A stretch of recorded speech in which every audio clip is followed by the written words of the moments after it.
Pag ganito nga naman yung matatanaw mo dito sa bundok, o 'di ba? Parang araw-araw mo na gustong umakyat ng bundok. Tara mga amiga, samahan niyo ako umakyat ng bundok, ay kami para. So kasama ko yung aking asawa at saka yung kanyang best friend. Tapos, tingnan niyo yung paligid.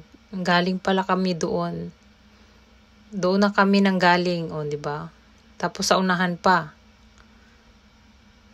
'Di ba malayo? Malayo 'yan. Sa picture parang malapit pero sobrang layo. Tapos pupunta kami doon. Doon, akyat pa kami diyan. Tapos papunta pa doon. Ayan. O 'di ba? Parang ang lapit lang tingnan pero ang sobrang layo. Pero alam niyo ang sarap sa pakiramdam kahit mainit, mahangin sa taas.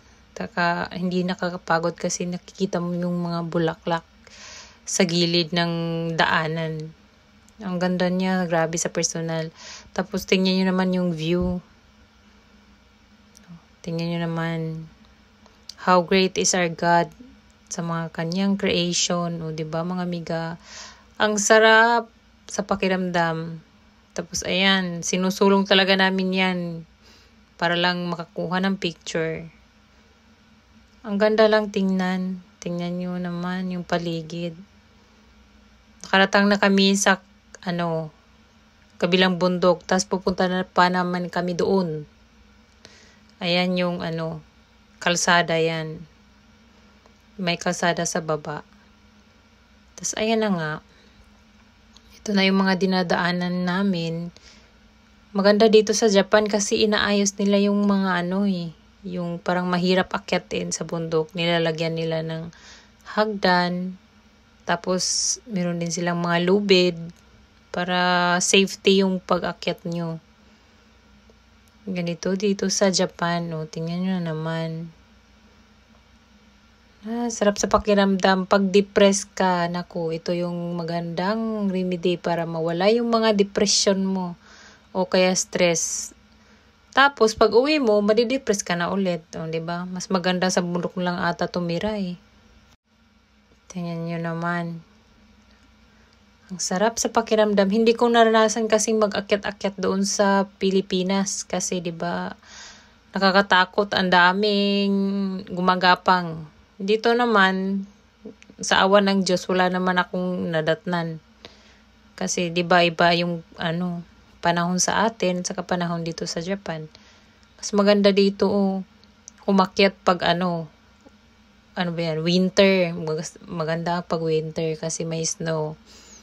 Kaso nga lang, parang delikado pag winter pero magandang experience. Ang magandang akyatin yung bundok yung yung aki. Kasi 'di ba yung makulay yung mga dahon. Yan mga amiga. Tapos, ayaw kong umakyat ng summer dito sa Japan. Ay naku, nagsilabasan yung gumagapang sa daan. Takot pa naman ako doon. Kaya, ayaw kong umakyat ng summer talaga. Tapos, mainit pa. Tapos, ayan na nga mga amiga. Nagpahinga kami muna dyan. Dyan na kami kumain doon sa kalahating bundok. Ay, pangalawang bundok pala. Tapos, pagkatapos namin kumain, lumarga na naman kami papuntang pangatlong bundok, o 'di ba? Pangatlong bundok yung inakyat namin. Grabe ka power itong mga kasama ko. Katanda na pero power. Ako nga lang yung bata-bata tapos parang hingal na ako. Pero alam niyo mga amiga, ang maganda pag umakyat ako ng bundok, kinahayaan ako ng asawa kong yung yung isigaw yung mga nararamdaman ko kasi pangparilis yun ng mga mo bigat sa loob, 'di ba? Sabi niya, ayos lang yan. Nahiya nga ako, siyempre pag may makarinig. Pero ayos lang yun. Para naman makatulong. Tapos ayan na nga, dito na kami, nakarating na kami sa pinaka-last na bundok na inakyat namin. Kaso nga lang, makulimlim, natabunan ng clouds eh. Sayang yung view. Kung maganda sana yung clouds, mas maganda sana din. Tapos ayun, bumaba na kami. Ganito yung madadaanan mo pagbaba mo. 'Di ba?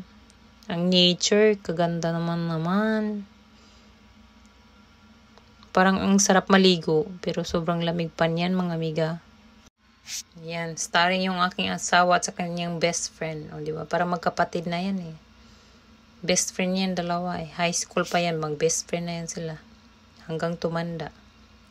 Kung nagustuhan nyo ang aking video mga amiga, paki-like and share. Then comment na lang din. Tsaka pa-subscribe na din sa YouTube ko. Thank you!